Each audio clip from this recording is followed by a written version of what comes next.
July 29. దీర్ఘదర్శి Hanani కుమారుడగు యెహూ అతనిని ఎదుర్కొనబోయి రాజైన యెహోషాపాతుకు ఇలాగు ప్రకటన చేసెను. నీవు భక్తిహీనులకు సహాయం చేసి యెహోవా శత్రువులకు స్నేహితుడవైతివి గదా. అందువలన యెహోవా సన్నిధి నుండి కోపము నీ మీదికి వచ్చును. దినవృత్తాంతములు 2వ గ్రంథం 19వ అధ్యాయం 2వ వచనం. రాజైన యెహోషాపాతు సిరియనులకు విరోధంగా జరిగిన యుద్ధంలో దుష్ట రాజైన ఆహాబుతో కలిశాడు. అది ఒక అపవిత్రమైన పొత్తు. దాదాపు అతని ప్రాణానికే ముప్పు తెచ్చింది. సిరియనులు యెహోషాపాతును ఆహాబు అని పొరబడి తమ పొరపాటును గ్రహించేలోపే అతనిని చంపడానికి సిద్ధమయ్యారు.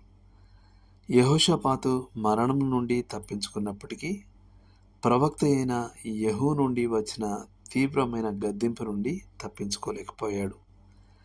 దేవుని ప్రజలు ఆయనను ద్వేషించు వారిని ప్రేమించినప్పుడు మరియు భక్తిహీనులతో సహకరించినప్పుడు దేవుడు ఆగ్రహిస్తాడు. ఈనాడు అటువంటిది ఎక్కడ జరగగలదు? తమ్మును తాము సువార్థికులుగా చెప్పుకునే క్రైస్తవులు బహిరంగంగానే ఉదారవాదులైన వారితో గొప్ప మతపర ఉద్యమాలలో కలిసినప్పుడు ఇది జరగవచ్చు. ఈ ఉదారవాదులు క్రైస్తవ విశ్వాసం యొక్క ప్రాథమిక సిద్ధాంతాలను తృణీకరిస్తారు. వారు తమ సందేహాలతో మరియు తిరస్కారాలతో లేఖనాల అధికారాన్ని బలహీనపరచడానికి ప్రయత్నిస్తారు. క్రైస్తవులుగా నటిస్తున్నప్పటికీ వారు వాస్తవానికి క్రీస్తు శిలువకు శత్రువులు. వారి కడుపే వారి దేవుడు, వారి సిగ్గే వారికి మహిమ. వారు భూ సంబంధమైన విషయాల మీదే మనస్సు ఉంచుతారు. ఫిలిప్పీ 3:18-19 వచనాలు చూడండి. క్రీస్తు యొక్క కార్యం వారి ఆదరణ వలన ప్రయోజనం పొందలేదు. అది కేవలం నష్టపోగలదు. సర్వ సంఘాల ఐక్యతా ఉద్యమం వేగం పుంజుకుంటున్న కొలది వాక్యాన్ని నమ్మే క్రైస్తవులు క్రైస్తవ సమాజంలోని ప్రతి భక్తిహీనమైన వర్గంతో ఐక్యమవ్వాలని పెరుగుతున్న ఒత్తిడిని ఎదుర్కొంటారు.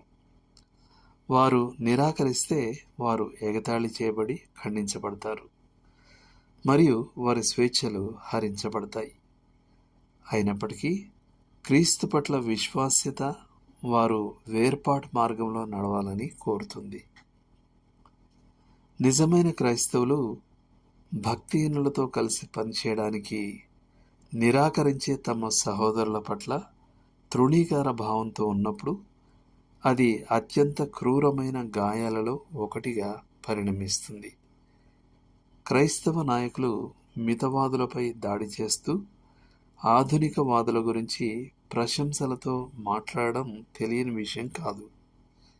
వారు ఉదారవాద పాండిత్యాన్ని పొగడ్తలతో ముంచెత్తుతారు.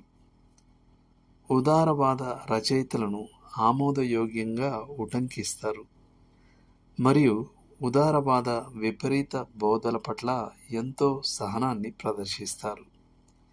కానీ నీతిమంతులకు మరియు భక్తిహీనులకు మధ్య స్పష్టమైన విభజన రేఖలను కొనసాగించడానికి ప్రయత్నించే తమ మితవాద సహోదరుల పట్ల వారికి అవమానకరమైన మాటలు తప్ప మరేమీ ఉండవు. దేవుని శత్రువుల అనుగ్రహాన్ని సంపాదించుకోవాలని చూడటం లేదా వారి సహాయాన్ని కోరడం విశ్వాసఘాతకమైన విధానం.